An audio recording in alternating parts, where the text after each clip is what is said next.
जय श्री राधे कृष्ण। आप सभी का हमारे YouTube चैनल पे बहुत बहुत स्वागत है। आइए जानते हैं वर्ष 2022 सर्वपितृ अमावस्या पितृ विसर्जन कब है, तो जानेंगे इसके शुभ मुहूर्त के बारे में। इस दिन क्या करना चाहिए, नहीं करना चाहिए, किन बातों का ध्यान रखना चाहिए, तो आइए जानते हैं इसके बारे में। हर माह की अमावस्या तिथि का बड़ा ही विशेष महत्व माना गया है, लेकिन आश्विन माह अमावस्या तिथि का बड़ा ही विशेष महत्व होता है। इस दिन को सर्वपितृ अमावस्या के नाम से जाना जाता है। पितृ विसर्जन आदि का कार्य इस दिन किया जाता है। हिंदू धर्म में अमावस्या तिथि का बड़ा ही विशेष महत्व माना गया है। अमावस्या तिथि के दिन स्नान, दान और पितरों के निमित्त तर्पण आदि का कार्य करना, श्राद्ध आदि का कार्य करना, यह सब बड़ा ही पुण्य फलदायक माना जाता है। आश्विन कृष्ण प्रतिपदा से अमावस्या के दिन तक ये 15 दिन हमारे यहाँ पितृपक्ष अर्थात श्राद्धों के दिन अथवा कनागत कहलाते हैं। इस पूरे पक्ष में कोई शुभ कार्य नहीं किए जाते हैं और न ही नए वस्त्र बनवाए अथवा पहने जाते हैं। अपने मृतक पूर्वजों को याद करने और उनकी मृत्यु की तिथि को उनका श्राद्ध करने की परंपरा वैदिक काल से चली आ रही है। मृतक माता पिता, बाबा दादी और अन्य परिजनों के श्राद्ध उस तिथि को किए जाते हैं जिस तिथि को मृतक का दाह संस्कार हुआ था। वर्ष के किसी भी मास के किसी भी पक्ष में मृत्यु हुई हो, श्राद्ध इन 15 दिनों में ही उस तिथि को किया जाता है। इस दौरान मृतकों के लिए श्राद्ध, तर्पण आदि का कार्य करके ब्राह्मणों को भोजन करवाया जाता है। ब्राह्मणों को दान और दक्षिणा दिया जाता है। जहाँ तक भी अन्न, वस्त्र आदि दान दिए जाते हैं। इससे पितृदेवता प्रसन्न होते हैं और अपना कृपा प्रदान करते हैं। प्रायः घर का मुखिया या सबसे बड़ा पुरुष ही इन कार्यों को करता है। ब्रह्म पुराण में लिखा है कि आश्विन माह के कृष्ण पक्ष में यमराज यमपुरी से पितरों को मुक्त कर देते हैं और वे अपनी संतानों तथा वंशजों से पिंडदान लेने के लिए भूलोक में आ जाते हैं। सूर्य के कन्या राशि में आने पर वे यहाँ आते हैं और अमावस्या दिन तक घर के द्वार पर ठहरते हैं। सूर्य के कन्या राशि में आने के कारण ही आश्विन मास के कृष्ण पक्ष का नाम कनागत अर्थात कन्यागत पड़ा। जिन लोगों के माता पिता स्वर्गवासी हो गए हों, उन्हें चाहिए कि वे इस पक्ष में प्रातः काल उठकर किसी नदी में स्नान करके तिल, अक्षत और कुश हाथ में लेकर सूर्य के सामने खड़े होकर मंत्र द्वारा पितरों को जलांजलि दे।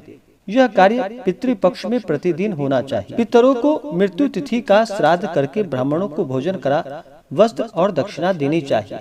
इस पक्ष में गया में श्राद्ध करने का बड़ा विशेष महत्व होता है।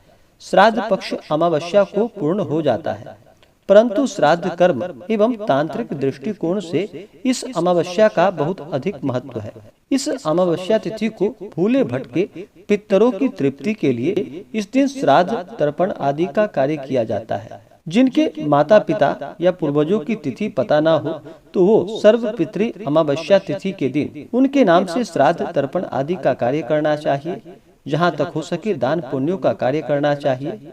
इससे पितरों का आशीर्वाद प्राप्त होता है और फिर घर में सभी प्रकार के सुख और समृद्धि का आगमन होता है। अगर पितृदेव नाराज होते हैं तो घर में बहुत प्रकार की विपदाएं आती जाती रहती हैं। इसलिए अपने पितरों को प्रसन्न करने के लिए पितृपक्ष के दौरान अवश्य ही उनके नाम से श्राद्ध, तर्पण आदि का कार्य करना चाहिए। जिनकी तिथि पता ना हो, तो वो सर्वपितृ अमावस्या के दिन अपने पितरों के निमित्त श्राद्ध, तर्पण आदि का कार्य करे, दान पुण्यों का कार्य करे। इससे पुण्य फलों की प्राप्ति होती है और पितृदेव अपना आशीर्वाद प्रदान करते हैं। तो आइए जानते हैं सर्वपितृ अमावस्या के शुभ मुहूर्त के बारे में। इस बार अमावस्या तिथि प्रारंभ समय जो कि 24 सितंबर 2022 दिन शनिवार रात्रि 3:13 और अमावस्या तिथि की समाप्ति होगी 25 सितंबर 2022 दिन रविवार को रात्रि 3:24 पे। तो इस बार सर्वपितृ अमावस्या जो कि 25 सितंबर 2022 दिन रविवार को है।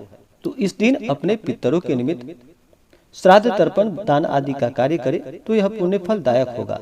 इस दिन नक्षत्र जो कि उत्तरा फाल्गुनी नक्षत्र अगले दिन सुबह 5:56 तक, उसके बाद हस्त नक्षत्र योग जो कि शुभ योग सुबह 9:04 तक, उसके बाद शुक्ल योग। अमावस्या तिथि के दिन जो राहु काल का समय होगा वह समय शाम 4:21 से शाम 5:52 तक होगा। अभिजीत मुहूर्त का समय सुबह 11:25 से दोपहर 12:13 तक अभिजीत मुहूर्त का समय होगा। इस दिन अपने पितरों के निमित्त जो श्राद्ध तर्पण आदि का कार्य करते हैं वो मध्याह्न काल में दोपहर के समय में इन कार्यों को करना चाहिए। अमावस्या तिथि के दिन कुछ बातों का ध्यान रखना चाहिए। इस दिन इन कार्यों को बिल्कुल भी नहीं करना चाहिए। अमावस्या तिथि जो कि रिक्ता तिथि मानी जाती है, इस तिथि पर कोई शुभ कार्य नहीं किए जाते हैं। अमावस्या तिथि पर रात्रि में चंद्रमा दिखाई नहीं देते। अमावस्या तिथि पर सूर्य और चंद्रमा एक ही राशि में गोचर करते हैं, जिसके कारण चंद्रमा कमजोर हो जाते हैं और मन में कहीं न कहीं नकारात्मकता का प्रवेश होने लगता है। सूर्य और चंद्रमा के एक ही राशि में होने पर पितरों को प्रसन्न करने का भी एक अद्भुत दिन होता है, जिससे हमारे कार्यों के अंदर गति आती है और हमें नौकरी, व्यापार आदि में सफलता की प्राप्ति होती है। अमावस्या तिथि के दिन, इस दिन जो कि सूर्योदय से पहले उठना चाहिए और घर की अच्छे प्रकार से साफ सफाई करनी चाहिए। इस दिन गंगा नदी में स्नान करना चाहिए। अगर गंगा नदी में स्नान ना कर पाए तो घर के नहाने के पानी में ही थोड़ा सा गंगा जल मिला करके स्नान करना चाहिए। उसके बाद भगवान सूर्य देव को अर्घ्य अवश्य ही प्रदान करना चाहिए और फिर अपने इष्ट देवता, कुल देवता आदि का पूजन करना चाहिए। अमावस्या तिथि के दिन, इस दिन भगवान शिव, माता पार्वती का पूजन करना चाहिए। यह पुण्य फलदायक होता है। अमावस्या तिथि के दिन, इस दिन भूल कर भी तामसिक वस्तुओं का प्रयोग बिल्कुल भी नहीं करना चाहिए। मांस, मदिरा, लहसुन, प्याज आदि का प्रयोग बिल्कुल भी नहीं करना चाहिए। अमावस्या तिथि के दिन, इस दिन बाल, दाढ़ी आदि नहीं कटवानी चाहिए। इस दिन ब्रह्मचर्य का पालन करना चाहिए और अमावस्या तिथि पर पितरों के लिए जो भोजन रसोई घर में बनाते हैं उसे अच्छे प्रकार से साफ सुथरा करके ही इस दिन बनानी चाहिए और भोजन में शुद्ध चीजों का ही प्रयोग करना चाहिए। इस दिन किसी के ऊपर क्रोध नहीं करनी चाहिए। अपने मन में किसी के प्रति ईर्षा या द्वेष का भाव नहीं लाना चाहिए। धर्म का आचरण करते हुए रहना चाहिए।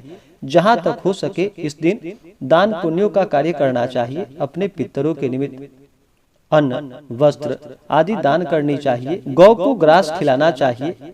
इस दिन हो सके तो अपने पितरों के निमित्त पीपल के छोटे पौधे किसी निर्जन स्थान पर लगाने चाहिए। ऐसा करने से पितृदेवता और प्रसन्न होते हैं। तो आशा करता हूँ कि यह जानकारी आपको अच्छा लगा हो।